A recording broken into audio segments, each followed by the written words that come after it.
Good morning, everybody. Hope everyone's doing well and that you're having fun at home. Thank you to everyone who's been commenting or sending me emails. I really do love to hear from you, and it makes this a lot easier because I do miss each and every one of you very, very much. So in terms of today, please keep up with your reading at home and keep reading all those really great books. And parents, please make sure you keep reading to your kids. Also, I hope you've been enjoying my read alouds. There's going to be another one below today as well. That will be great for the entire family. So please watch that and make sure to discuss it as always. So in addition to your reading for writing, a lot of you are probably finishing your fiction story. So you've figured out a solution to your character's problem and you're ending it. Just remember when you're doing that, think about the stories that you read and what you like to happen at the end and how that problem is solved. And you can look at some of the stories you've been reading at home, some of the fiction stories you've been reading for examples of that. I know we talked about this in class as well. As always, make sure you're talking first and then writing. Those of you who have maybe finished writing your story, you can go back and start looking to revise. There are places where you can make your story better. Is there anything that you want to add? Maybe you want to add some dialogue. Maybe you realized you wanted to add some detail.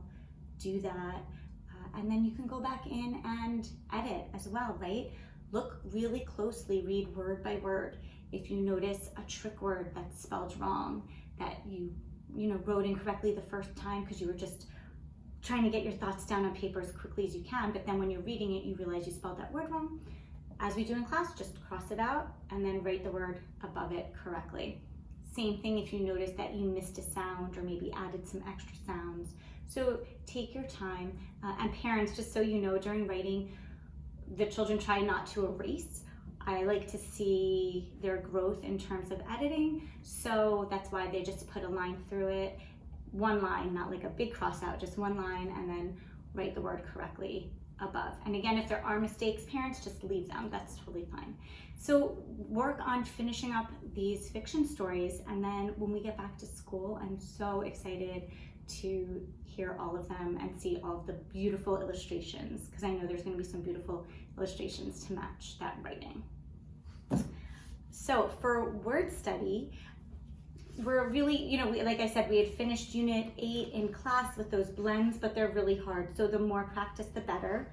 So if there are any activities in this Unit 8 packet with blends that you did not finish, please make sure you finish those. Parents, if your child is having some difficulty with some of the blends, just give them extra dictations and I'll repost the samples of Unit 8 words here. Do a bunch of words and maybe a few sentences.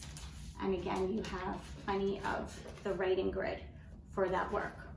Also to help with the blends, and you can do this today, tomorrow, throughout the next week, just finish it in your own time. This packet that has the little elf in the corner, this is all practice with reading and spelling blends. So just take your time, maybe do a page or two a day, and this will help you really solidify those blends as well.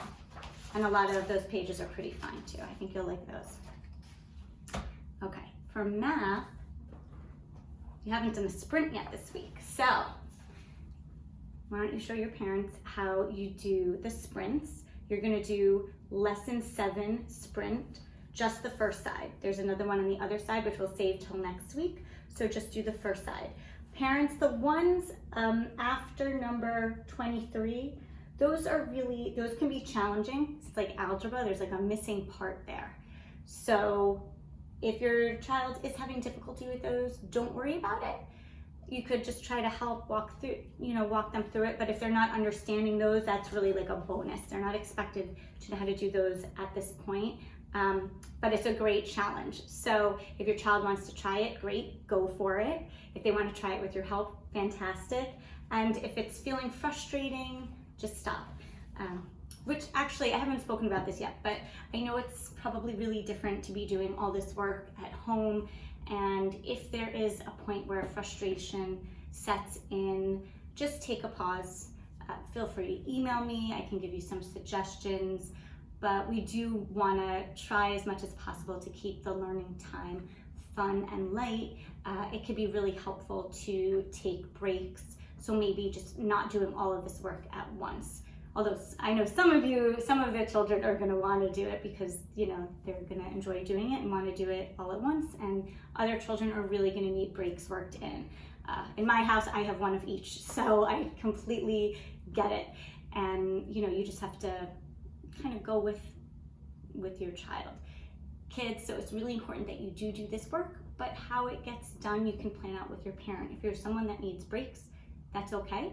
So maybe you're doing your writing and then you go play for an hour, and then you come back and you do your word study, your foundations, and then you play for another hour, you have lunch, take another little break, and then get ready to do some math.